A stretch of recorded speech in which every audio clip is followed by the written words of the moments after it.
prisoners, inmates have human rights that cannot be extinguished. And one of those rights is the right to be taught by qualified teachers. It's people who, through no fault of their own, have ended up being incarcerated because of social disadvantage, abuse, neglect, and simply the fact that right from a young age, if possible, or when it was, that they just didn't fit into education. Regrettably, we have an unmet demand for education in our prisons. I see it very much as a conservative attack. It's a conservative response that they actually want to jail and police what they see as a dangerous underclass in New South Wales. There's a bunch of people they don't want to invest resources in to educate or give jobs or give opportunity, and their response therefore is just forever expand the prison population, keep them in jail and jail what the government sees as an underclass. Effectively the downgrading of services, the sacking of teachers and the loss of services. This is really about the loss of a high quality provision and the demise of a permanent, professional and qualified teaching workforce from the New South Wales jail system. 1/3 of inmates eligible for education and vocational training are participating in their chosen courses. This is because, or partly because, the numbers incarcerated have risen sharply without a comparable increase in resources. But the official response has been not to increase existing resources, but to seek to provide more education by dispensing with qualified teachers in favour of as yet unknown education providers. The government states this proposal will double the completion rate of literacy and numeracy courses and increase the number of vet activities by 20%. Does anybody have any examples, either within New South Wales or a comparable jurisdiction, of where that sort of claim has been substantiated in any way? No, it's generally the work that happened looked at what we're providing here as well as what was happening in other jurisdictions. And if we consolidated our efforts into particular areas of need, what we could then increase in our output. So it was around targeting our resources and how we could use our resources in a similar way to other jurisdictions. And with that, we are quite confident that we can significantly increase both literacy and numeracy and vocational training opportunities within the incarceration. Different type of educator in a volatile environment. Couple that together with the increase in the population, prison population, which adds to the volatility. You have a very explosive environment.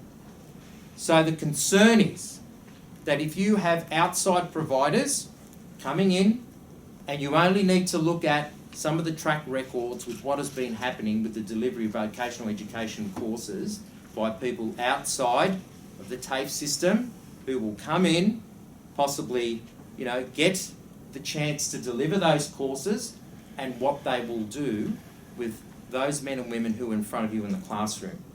You know more than anybody else that the delivery of education to those people who are incarcerated has to also do with the fact of trust. Because those men and women who are in prison, as it was when they were growing up, there was no trust factor with the people in front of them. And hence they were led down the wrong road, and that's why they're in prison. So we have something at stake here when it comes to that relationship and the delivery of education to the individual. That's what I'm concerned about. And admit as people in their 30s and 40s that they can't read and they can't write and they're placing faith in you as the teacher to give them those skills. No clerical or software program is going to be able to do that relationship building. What I need to let you know is that it's the quiet interactions that we have with inmates in between the scheduled classes where our hardest work is done. Months and months of undoing a person's life where they've been told that they're stupid and worthless. It's not something that you can just say, this is the class you're scheduled, go to it. It takes hours of small little interactions, getting that person to build trust. And that's why the TAFE teachers can come in and run their classes, because of us. So without us, good luck. I don't know how the TAFE teachers are going to be able to do it. So the big fear is the pen just going to come out, the instruction not happening, but in order to achieve to be paid, just ticking off competencies to say that the individual has met the outcomes. I have a big fear about that. Big fear about that. I really do. The delivery of education in prisons needs to be left to those people who are highly trained and highly skilled and know how to teach the behaviour modification with adults. It's as simple as that. Getting them over the line when they're problematic inmates it's an incredible process that involves everyone working together on the ground there all the time. Okay, you're a psychologist, Dr. Barton. You know this. It's not rocket surgery. In the government's response to the CJC's quite reasonable request for information, there's no reference to the needs of Aboriginal students. There's no even acknowledgement that that core recommendation of the Royal Commission has been sitting there now for 2 decades. And yet we know that Aboriginal people form an extraordinarily large proportion of our inmates in New South Wales. On the one hand, a surging prison population, massive expansion of private jails and public jails, billions of dollars going into expanding the service. And I'm sure that the Deputy Commissioners could tell you extraordinary levels of overcrowding and stresses in our jails. So what does the government do? It sacks 130 of the teachers, massively downsizes the education, and replaces them, about half of them, with unqualified non-teaching staff to provide only the very most basic education to prisoners, do nothing to break the recidivism cycle. We know through empirical evidence that's been collected over many years in many jurisdictions that education is a critically important factor in reducing recidivism. If you do not provide the basic literacy and numeracy programs for those who are incarcerated to then springboard, whether it be into other, say, TAFE courses or even further, get a degree, what hope do we have and what chance is there for those individuals once they are released? We'd like to ask you first, Dr. Martin, where was the consultation with prisoners? And where was consultation also with teachers? And what was the result of that consultation? And can we see that, please?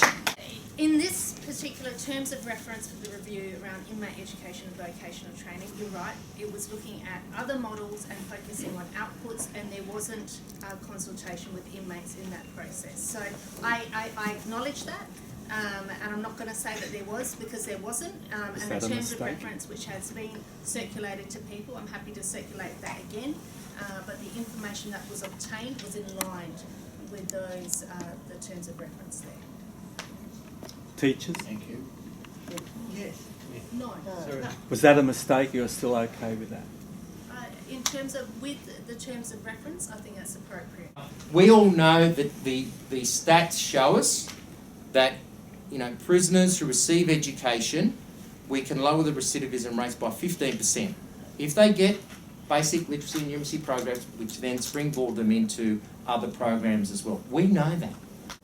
We have a record prison population in New South Wales.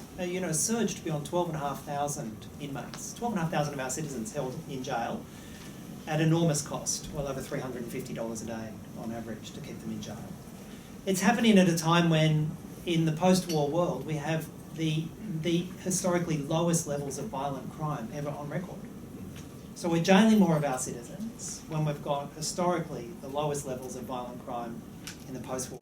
It's beyond dispute that participation by prison inmates in education and vocational training can really help to increase employment opportunities and reduce the risk of reoffending. And the goal of the education should be to secure for each inmate the best possible opportunity for education or training. It's a government that sees a group of our citizens as an expendable underclass, and their only policy response is to punish them and jail them. If they continue to cause trouble, ever more punishment and jail of what the government sees as an expendable underclass. I think it's actually morally repugnant that people would invest in companies that make a profit out of incarcerating people.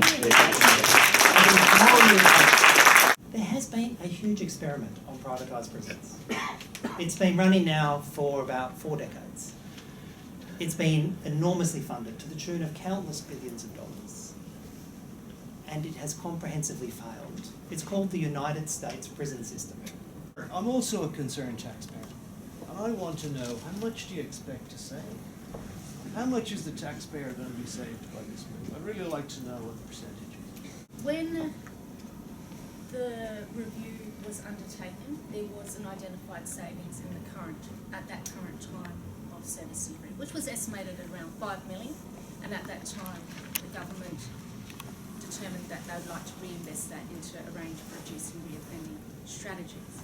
Since that time, the number of inmates has gone up, and we've had changes in the state, and because of that, we're actually bringing on, like with say the recommissioning of different areas, which you'd be well aware of, there's education roles and funds associated with that.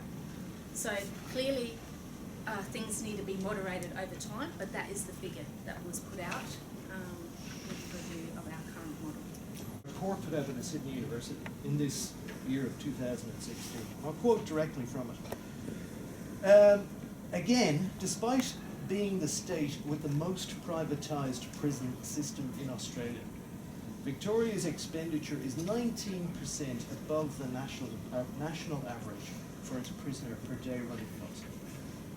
Now that is fairly plain English for privatisation in Victoria is not saving the taxpayer diddly squat. And for the life of me, I can't see how anyone can get out and say, by having people without qualifications is a dramatic improvement. Would we stand for that in any other area, in any other profession? There is made available a proposed request to the Legislative Council, and I'll give you the terms of it.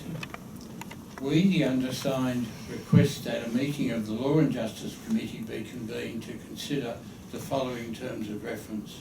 And it's headed Inquiry into the Provision of Education to Inmates in New South Wales Corrective Facilities. 1.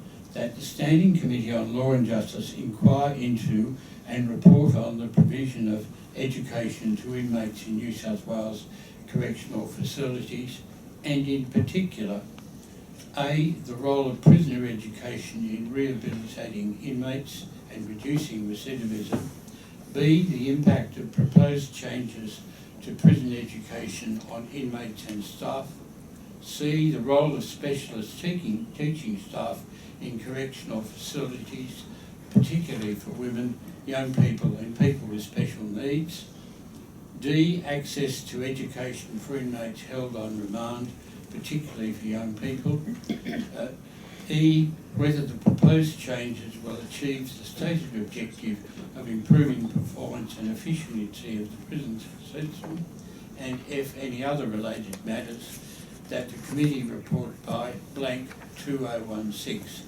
and then it lists a number of members of that Law and Justice Committee. Refer to an appropriate committee to consider and report on the government's proposed prisoner education reforms. 2. This meeting requests the Government and Corrective Services of New South Wales to re-examine and further consider the proposed reforms in conjunction with the stakeholders in the system, including the existing education officers. 3. Pending paragraphs 1 and 2 above, this meeting requests that proposed reforms be delayed until both considerations have occurred. Do I have someone we can do that? Second it. I'll second it. Is there any discussion on that motion? If not, I'll put the motion. All those in favour, please say aye. Aye. To the contrary, no. I think the ayes